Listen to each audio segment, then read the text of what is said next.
Olá, pessoal, tudo bom com vocês?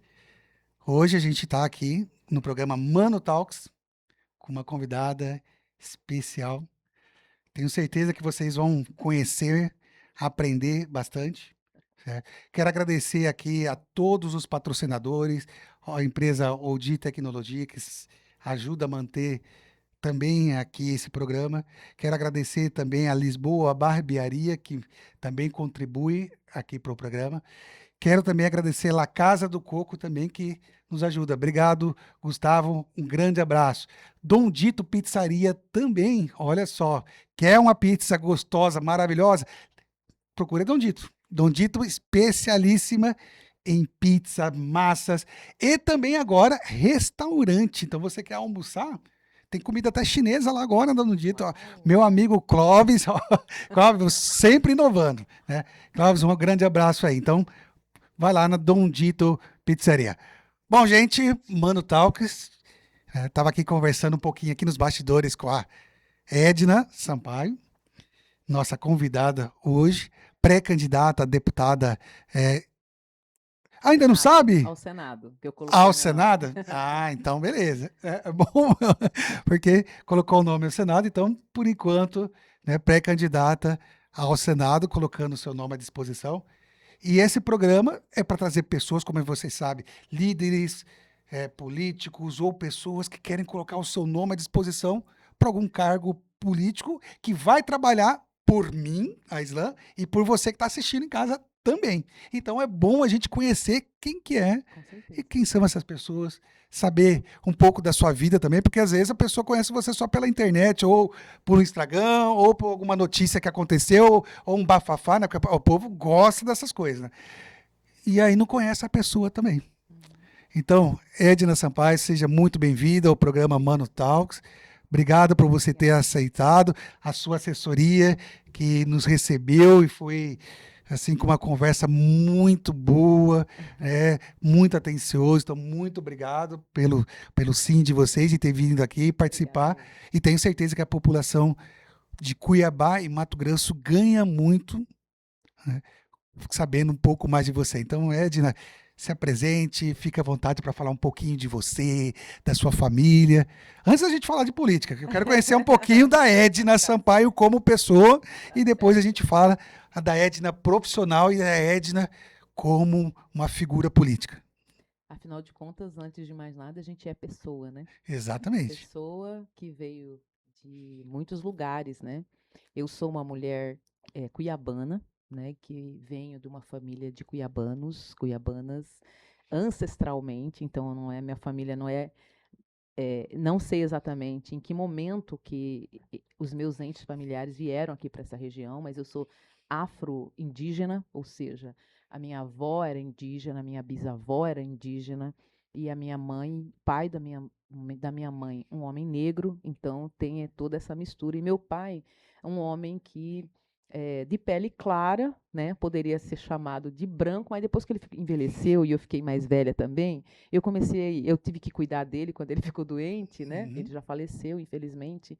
Aí eu comecei a ver que, na verdade, ele não era um homem branco, ele era um homem de pele clara, mestiço e que deveria estar aqui já também há muito tempo, muitas E gerações. eu sou invertido. Minha mãe era de pele branca e meu pai é de pele É, negra. é a E tenho típica sangue, família. eu tenho sangue É, indígena também, exato. É o né? típico caso do povo cuiabano brasileiro, né? E aqui nessa região, ó, aqui no Brasil inteiro, foi terra indígena, né? Então, assim, é claro que nós trazemos essas marcas.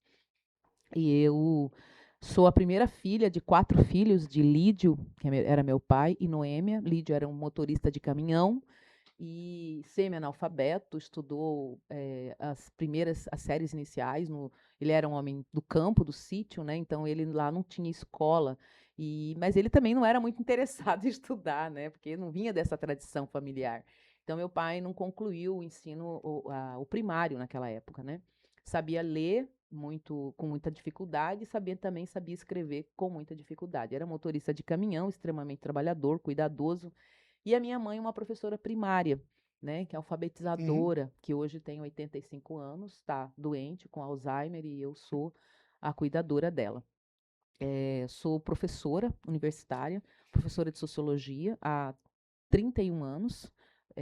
Sou graduada em Serviço Social pela UFMT, tenho mestrado em Ciência Política e tenho também doutorado em Ciências Sociais, né? Fiz meu mestrado na Universidade Federal de Pernambuco e o meu doutorado na Pontifícia Universidade Católica de São Paulo. Então, eu tive nesses momentos, apesar de ter filhos pequenos, me movimentando pelo Brasil para estudar. Pra você ter uma ideia, Islan, quando eu fui fazer meu mestrado, a minha filha mais nova, que hoje tem 26 anos, ela tinha 1 mês de nascida quando eu fui fazer a seleção para o mestrado.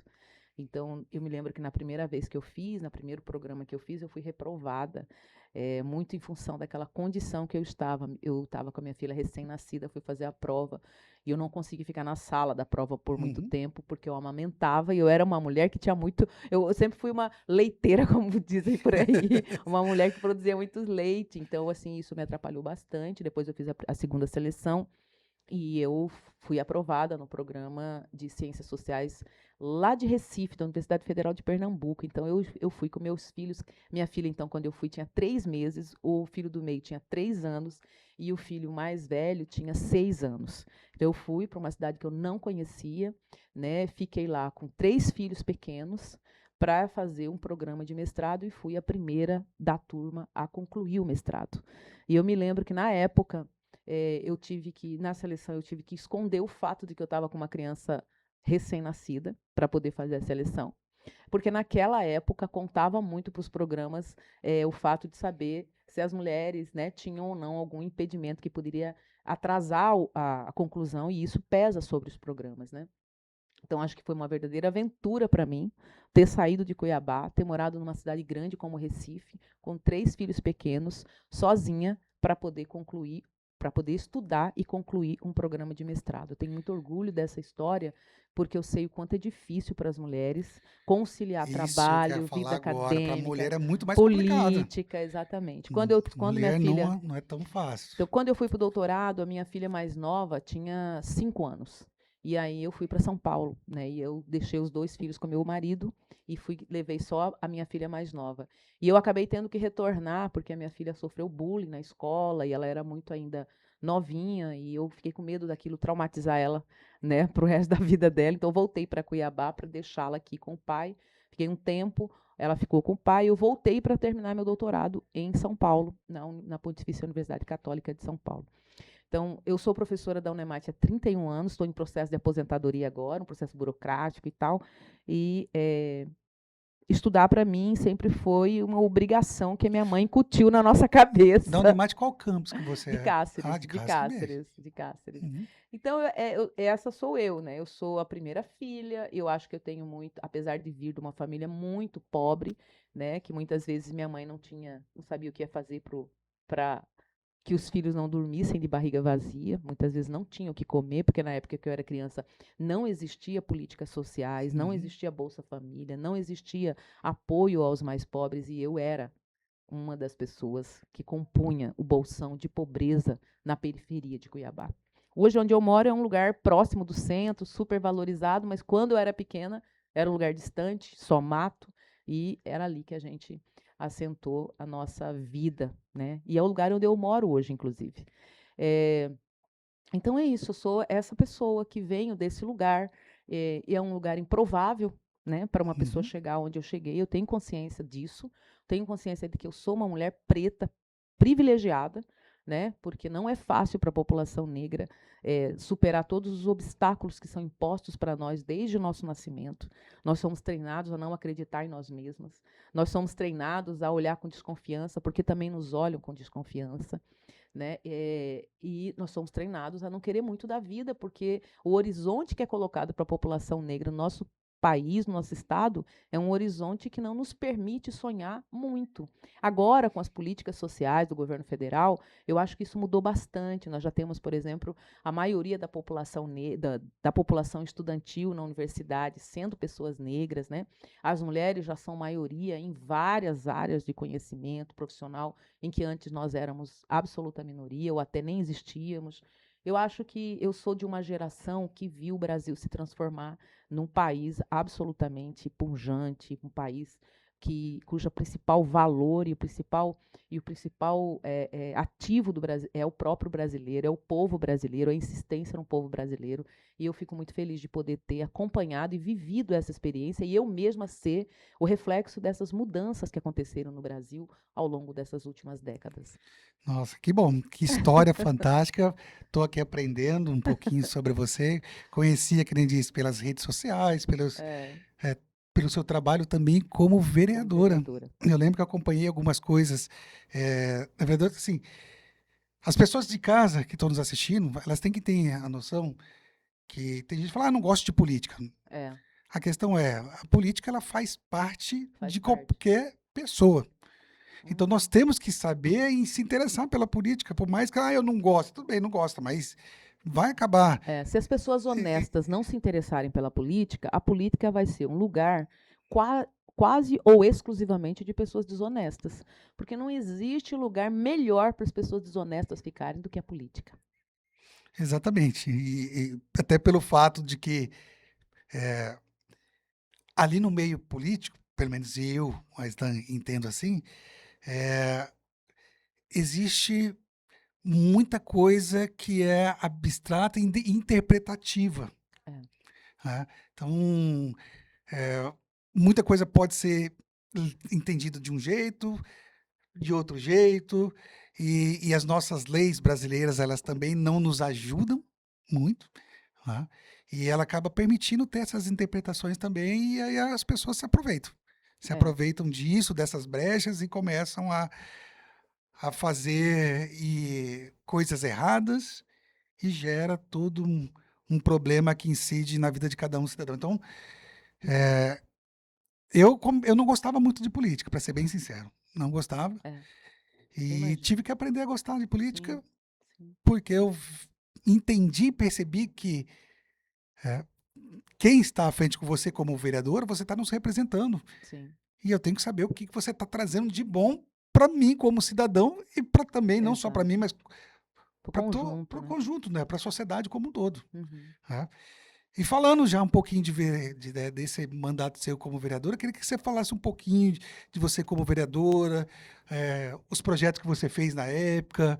O pessoal de casa, porque às vezes, né, Só não lembra, o né? pessoal não lembra. Não, memória de brasileiro você já sabe também, né? Ui, Como que é. Na nossa memória também não é, é lá daquelas coisas, como diz aí o é, ditado já todo mundo. Mas, enfim, é, no- eu queria que você falasse um pouquinho sobre você como vereadora, né, do seu mandato, os seus é, projetos, da sua atuação, para o sim, pessoal de casa saber um pouquinho mais. sim.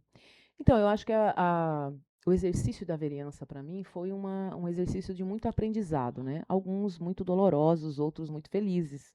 Eu acho que eu tive um mandato de muita visibilidade, né? Porque a gente fazia uma atuação muito combativa na Câmara Municipal, né? A gente defendia e trazia vozes das pessoas que tradicionalmente não ocupam aquele espaço, né? Como, por exemplo, as pessoas negras, como, por exemplo, as mulheres, Uhum, né? Nessa pegada da luta das mulheres pela vida e pelo direito de serem reconhecidas como seres humanos plenos, né? Não apenas seres humanos como sub-humano, né? Que muitas uhum, vezes essa violência contra a mulher nos coloca numa subhumanidade, é como se a gente fosse menor, inferior, e por isso a gente pudesse sofrer violência, sofrer agressão, sofrer inclusive assassinato, né? Então, na Câmara, eu levei várias pautas, que são pautas que eu construí ao longo da minha vida, que são pautas de defesa da vida da população mais vulnerável. Não porque elas sejam fracas, mas porque elas não estão no poder.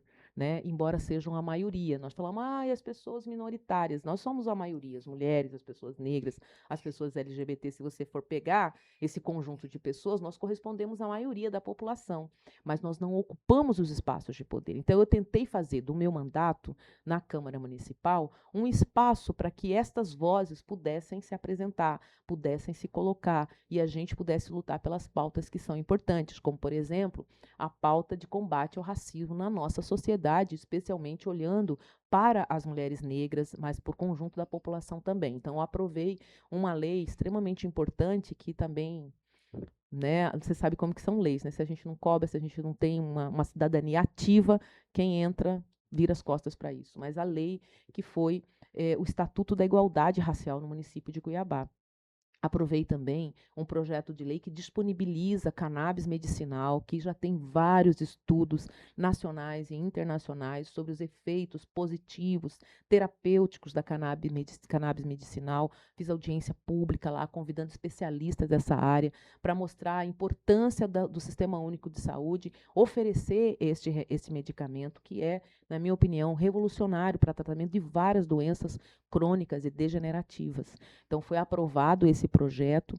Também aprovamos o projeto de menção de Semana do Imigrante no nosso município, que foi uma pauta que a gente discutiu bastante durante o período que eu estive na Câmara Municipal, porque a gente viu o sofrimento, o racismo que a população imigrante, população de várias partes do mundo, e que são pessoas do continente africano, por exemplo, que estão aqui presentes na nossa capital e que foram e são tratados quase sempre como invisíveis ou como um estorvo ao desenvolvimento da cidade. Então, esta visão de que toda a humanidade deve ser acolhida e protegida, porque sempre nós já fomos, em algum momento na nossa história, imigrantes também.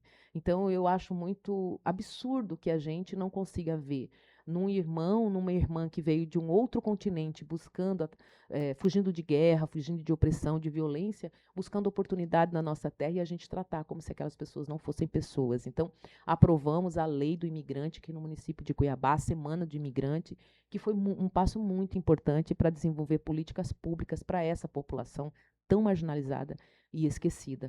Também aprovamos projetos voltados para as mulheres, né, para a prioridade do atendimento das mulheres no Sistema Único de Saúde, inclusive mulheres trans, porque são as mulheres mais violentadas, mais vítimas, inclusive, de assassinato, violências fatais. Além disso, aprovamos também a prioridade na época da vacinação, né, nós também lutamos para que determinados segmentos sociais de servidores públicos que não estavam contemplados na vacinação pudessem ser contemplados, porque estavam correndo risco de vida no atendimento, como, por exemplo, as assistentes sociais, porque as unidades de assistência social não fecharam e nem podiam fechar nesse período da pandemia. Né? Além disso, aprovamos a lei dos absorventes gratuitos aqui na cidade de Cuiabá. Antes mesmo que tivesse sido aprovado no Congresso Nacional, a gente tinha um projeto que foi aprovado, inclusive com destinação de recurso que nunca foi executado, para garantir o acesso aos absorventes higiênicos para as mulheres, para as pessoas que menstruam e que muitas vezes, Aislan, quando você entra numa família pobre, e eu posso testemunhar essa realidade, entre Não comprar um tem. absorvente e comprar 1 quilo, meio quilo de carne moída para dar para os seus filhos, é óbvio que a mulher vai escolher A carne. a carne, entendeu? Eu vivi isso na minha família, vivi isso na pele, essa trajetória de como a pobreza impacta a vida em coisas que parece que para a gente, que não vive isso, não é Não nada, é nada, né? mas para quem está ali, faz muita diferença. Então, são alguns dos projetos que foram aprovados nesse período que eu estive na Câmara, que foram apenas de 2 anos, porque eu fui cassada na Câmara, acusada de uma coisa que os políticos, que vários deles, inclusive, que me acusaram, fizeram, Fizeram. faziam, e foi descoberto pela Polícia Federal. Nós temos vários vereadores que estiveram envolvidos na minha cassação, um deles, inclusive, o presidente da Câmara, que hoje responde a um processo judicial por abuso, por desvios de emendas, cobrança de propina, e tudo isso aconteceu também no período em que eu estava sendo cassada.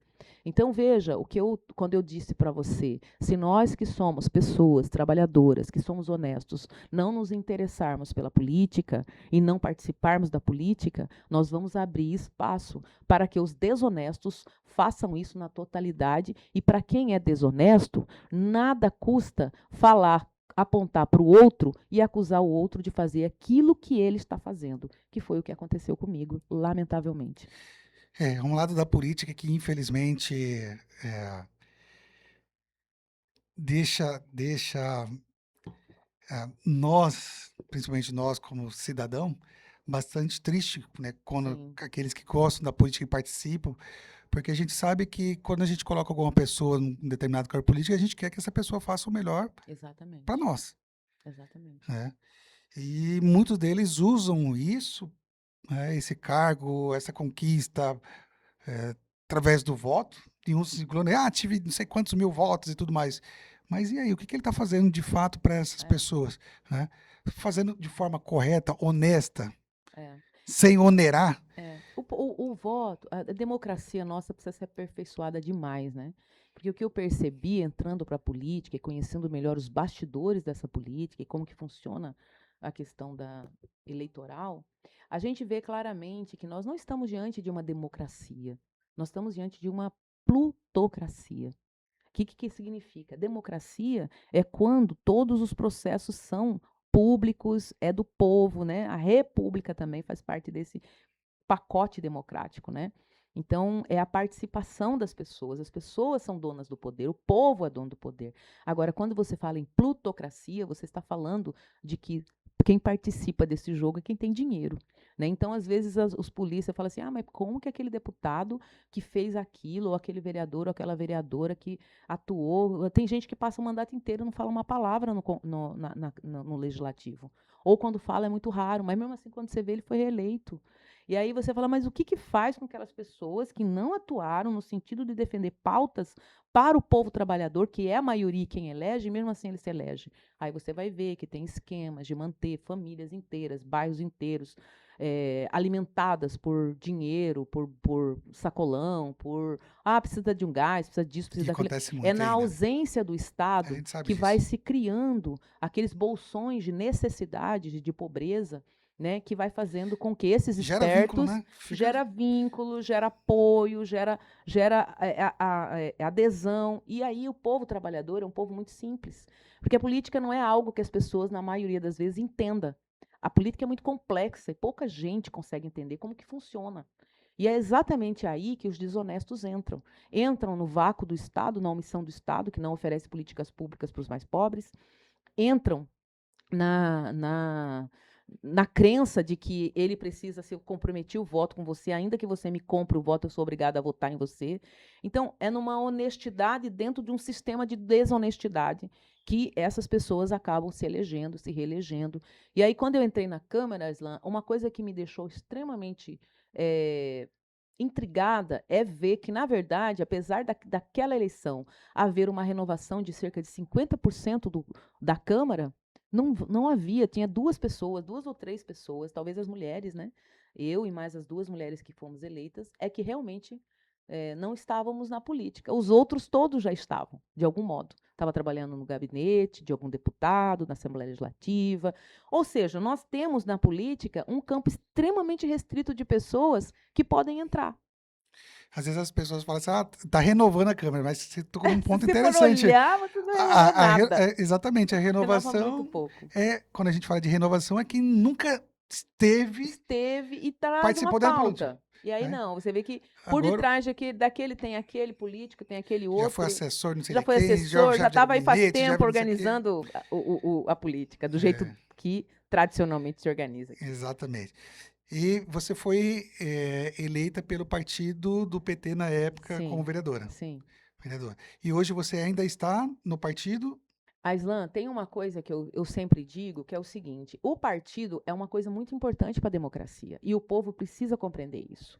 Porque o partido diz para as pessoas o que é que ele defende. Porque não adianta, por exemplo, se eu vou por partido liberal, eu não posso falar que eu estou defendendo o povo trabalhador. Porque o partido liberal é o partido que defende as causas patronais. Né? Então, dentro de um sistema liberal de economia, em que a vantagem do empregador, do capitalista, é muito maior frente à condição do trabalhador. Eu sou uma pessoa de esquerda, não porque eu sou filiada ao PT, eu poderia ser filiada a qualquer outro partido de esquerda. Né? Eu acho que a esquerda é maior do que qualquer partido. A esquerda é um posicionamento da pessoa diante da vida.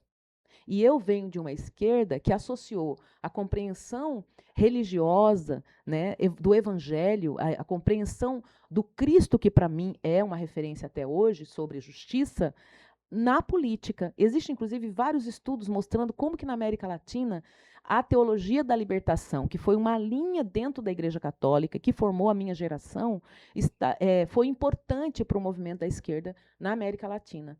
Porque, se você pensar, o Evangelho nos fala sobre o amor ao próximo, Ou seja, você tem que amar o seu próximo como a ti mesmo. Esse é o mandamento do Evangelho. Esse é o mandamento do cristianismo. Cristo está no centro do cristianismo. E o que a mensagem que Cristo nos deixou é a mensagem do amor. Então, quem professa hoje ódio às pessoas, né? Eu vejo o prefeito de Cuiabá indo para a praça pública falando que petista não se cria, que petista tem que ser eliminado. Em que momento esse tipo de comportamento, de frase, de ideia tem qualquer relação com o que está escrito na Bíblia? Com o que está escrito no É, uma Evangelho? das coisas que você falou, que eu penso e trago também como meus princípios se Deus, através do seu filho Jesus, encarnado, se ele estivesse aqui nesse exato momento, Ele seria crucificado ele, por esses que falam em nome de tá, Deus, mas inclusive. o que que ele pensa, o que ele faria, né? Que nem no caso você falou, o prefeito está indo lá nas praças e vai em lugares públicos e falando que tem que ser exterminado, tem que ser isso, aquilo. Jesus faria isso? De eliminar as pessoas? Exato. Jesus acolhe todos. Acolhe Né? todos. Você me falou, eu até lembrei de uma fala agora, do Frei Gilson, que ele, né, tem muita gente que não gosta, tem muita gente que gosta, enfim, eu acompanho ele e entendo que ele é um homem de Deus e fala muito bem da palavra. Ele não fala o que ele quer, mas ele fala o que está escrito na palavra. Uhum. Ele deixou claro. E ele falou uma das coisas bastante interessantes sobre isso, né?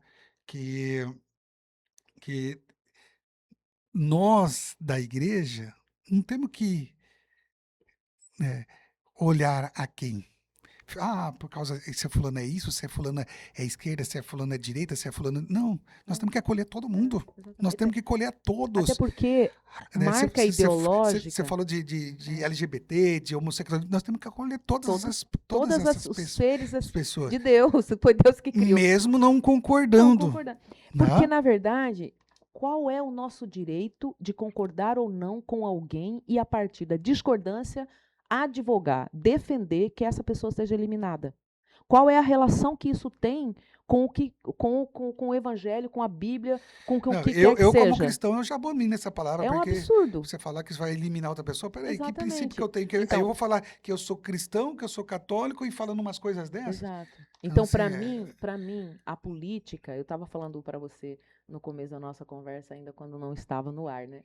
Ser de direita basta nascer na sociedade, porque esta sociedade, ela é organizada, o capitalismo, em cima de parâmetros de direita, que significa organização de uma economia liberal, onde o mercado domina as decisões do Estado. O que é interesse do mercado? É isso? Então, o Estado vai lá e cumpre esse interesse através de lei. Por exemplo, no estado de Mato Grosso, por exemplo, renúncia de receitas em bilhões durante esses anos todos para um determinado setor da economia de Mato Grosso. Mas e aí?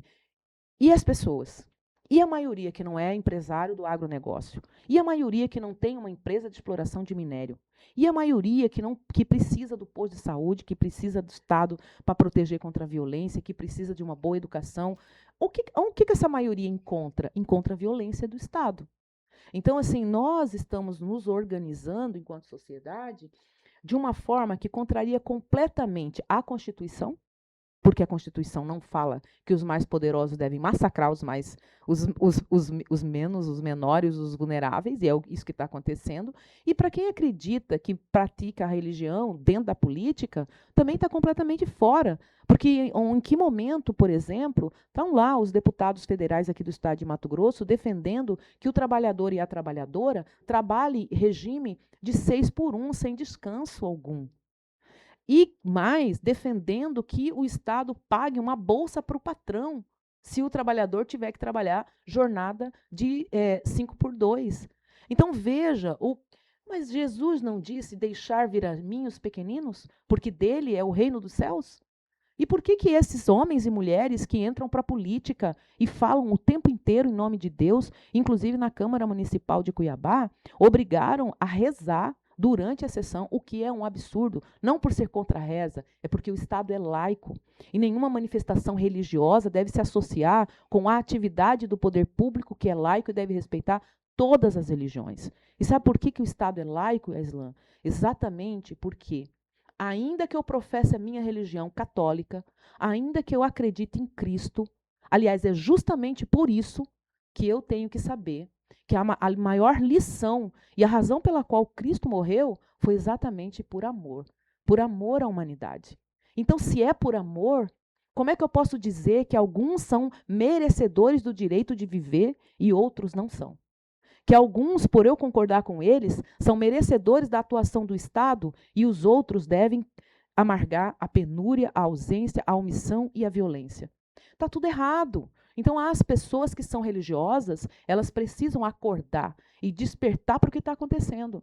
O que nós estamos vivendo é uma usurpação dos princípios do cristianismo, da religião cristã, seja ela evangélica, seja ela católica, por um bando de gente desonesta, mentirosa, que se enfia dentro dessas estruturas, que as igrejas são estruturas de poder, para usurpar da fé do crente que é católico, do crente que é evangélico, independente.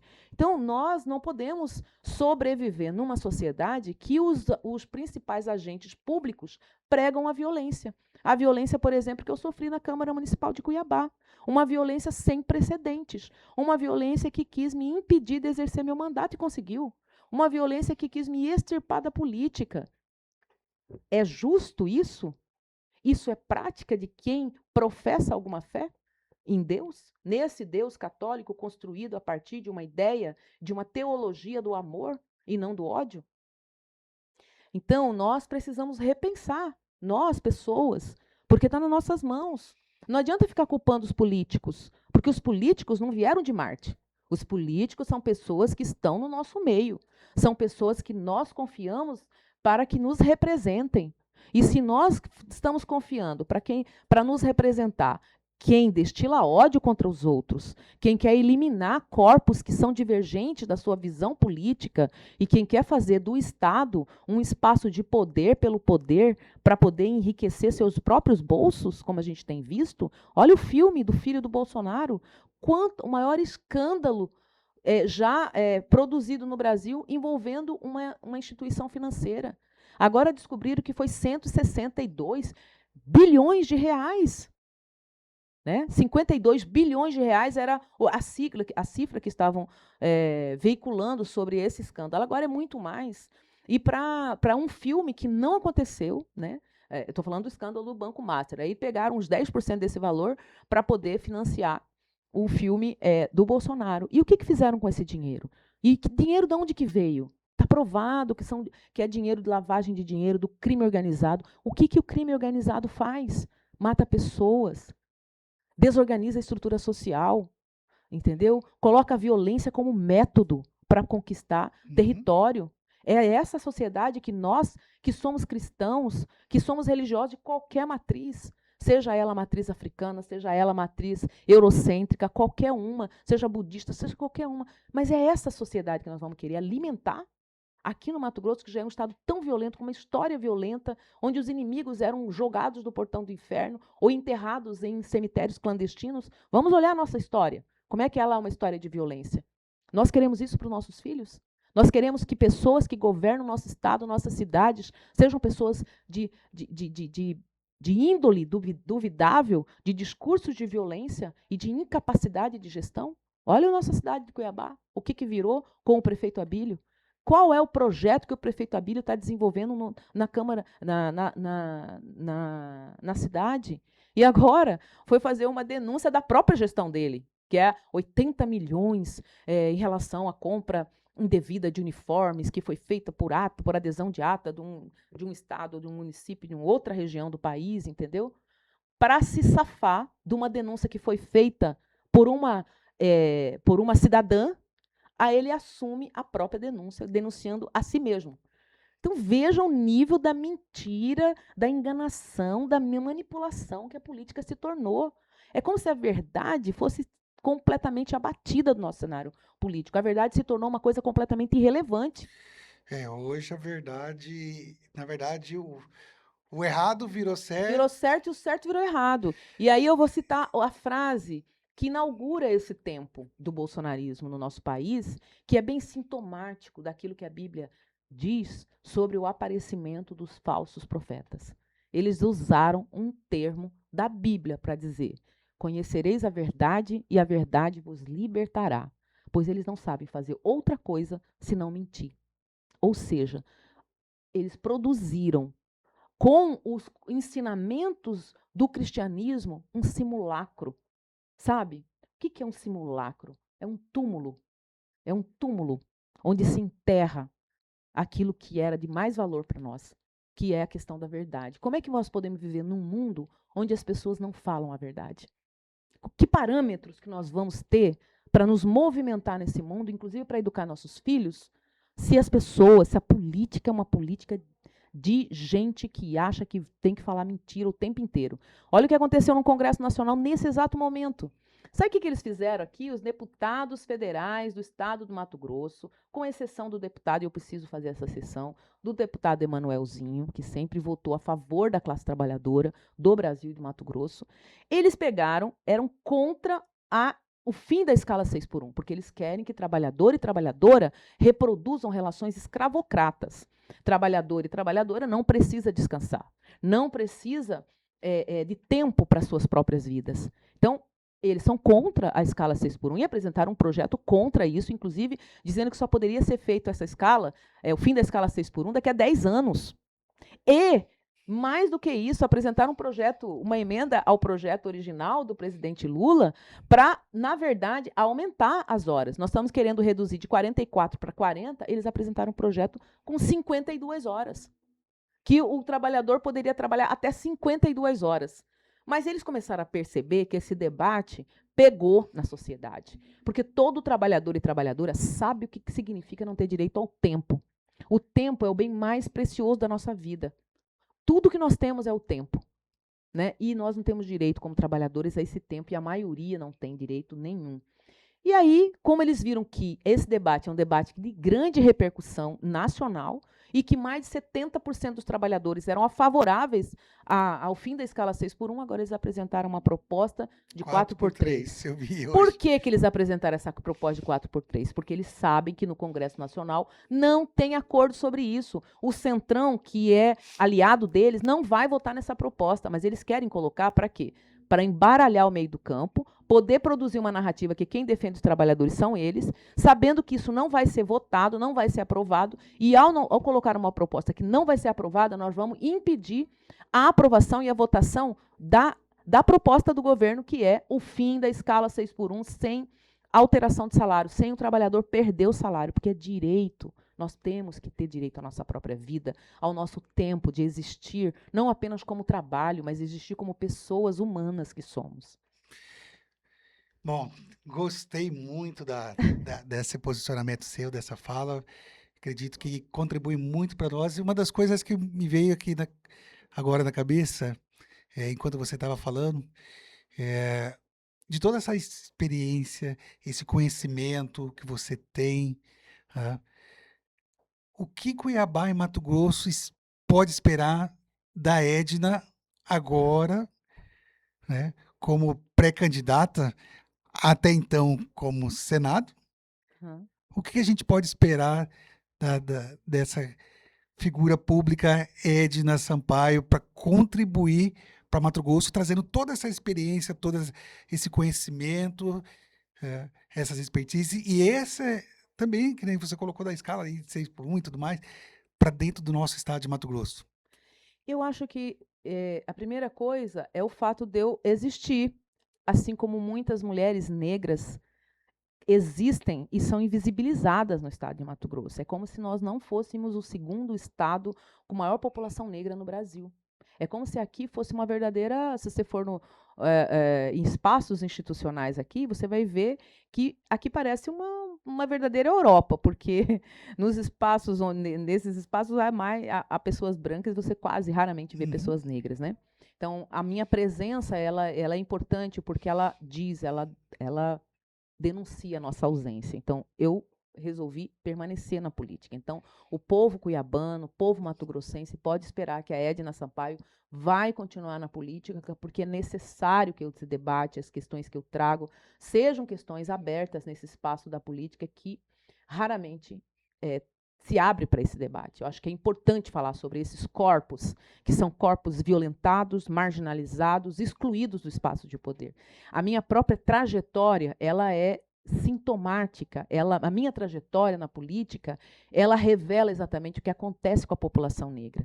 Porque se para uma mulher negra que conquistou o espaço que eu conquistei, que teve a trajetória que eu tive, que eu ocupei um espaço de mandato, sofreu tudo que eu sofri, você imagina o que acontece com a população e com as mulheres negras que não têm esse espaço, que são invisíveis para essa sociedade. Então, é importante a minha presença, eu compreendo isso e eu vou permanecer. Acho que o principal problema que nós enfrentamos, além do racismo, é a desigualdade de gênero. E eu tenho consciência de que tudo que eu passei tem a ver com isso. Tem a ver com o fato de que nós vivemos uma sociedade profundamente misógina, uma sociedade que cultivou o ódio às mulheres, uma sociedade que cultivou uma visão hierárquica de inferiorização das mulheres. É como se nós não fôssemos seres humanos igual um homem. Nós somos apenas a extensão do homem, o que o homem quer que a gente seja, o que o homem permite que a gente seja. Então, o debate sobre gênero é importante. Nesse sentido, eu presidi, quando eu estive na Assembleia como deputada, a Câmara Setorial Temática sobre o feminicídio, dando a minha contribuição enquanto professora universitária, enquanto pesquisadora, enquanto cientista social e cientista política, uma visão de por que o feminicídio acontece com tanta recorrência aqui. Nós somos campeões de feminicídio. Isso não tem a ver só com uma estrutura patriarcal, mas é como essa estrutura patriarcal está presente na forma de organizar o governo, né, onde as mulheres não estão presentes. Se as mulheres não estão presentes para decidir sobre recurso, para decidir sobre prioridade,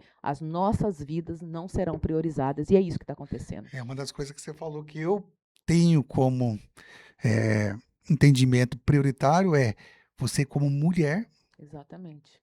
Mulher. A gente precisa ter mais mulheres dentro da política. Exato. Segundo, por ser uma mulher negra. Exato. Eu também vim de família igual você, família pobre, humilde. E graças a Deus, meus pais tinham condições de me dar o necessário para poder me criar. E eu entendo também, hoje, que é importante a gente ter pautas e políticas públicas voltadas, né, para mulheres, para negros. Sim. É importante, sim. A única coisa que eu, Aislan, entendo que a gente tem que tomar muito cuidado é de essas pautas, esses projetos políticos, eles, em vez de juntar, eles segmentar. Esse é um cuidado que eu penso que tem que ter. Mas eu digo para você, Islan, quem segmentou não fomos nós, já está segmentado. É que, por exemplo, vou falar da questão de ser mulher. E eu converso muito lá em casa com meu marido, com meus filhos, porque eu vivo entre homens, gente. Então, eu não sou uma feminista que acha que não tem que dialogar com os homens. Eu não sou uma feminista que acha que os homens são tudo adversários, não. Eu amo os homens, eu tenho 2 filhos, eu tenho um neto, e eu acho assim que os homens também são vítimas dessa estrutura patriarcal que impede os homens de serem humanos completos também. Porque quando um ser humano ele é impedido de sentir emoção, ele é impedido de chorar, ele é impedido de ser fraco, ele é impedido de duvidar, ele é impedido de admitir sua própria fragilidade, que é esse o sistema patriarcal que nós vivemos, que obriga os homens a se colocarem numa posição que nem sempre eles estão em condições de ficar. E isso também deforma o ser humano, o homem, deforma, mutila, impede o homem de viver plenamente a sua vocação enquanto ser humano. Então, eu acho que não defender o feminismo, ser feminista, não é produzir uma segmentação, é ao contrário, é dizer o seguinte para as pessoas: Existe uma segmentação produzida por uma sociedade machista que coloca mulheres numa situação de inferioridade e impede mulheres de se desenvolverem com plenitude. Nós precisamos acabar com essa barreira, nós precisamos destruir o machismo, destruir essa sociedade patriarcal, para que homens e mulheres tenham finalmente as mesmas oportunidades e se reconheçam como humanos, né? E aí, para quem quiser trazer a questão bíblica e a questão religiosa e de Deus, para que homens e mulheres se reconheçam como filhos de Deus na mesma proporção, no mesmo direito, nas mesmas condições.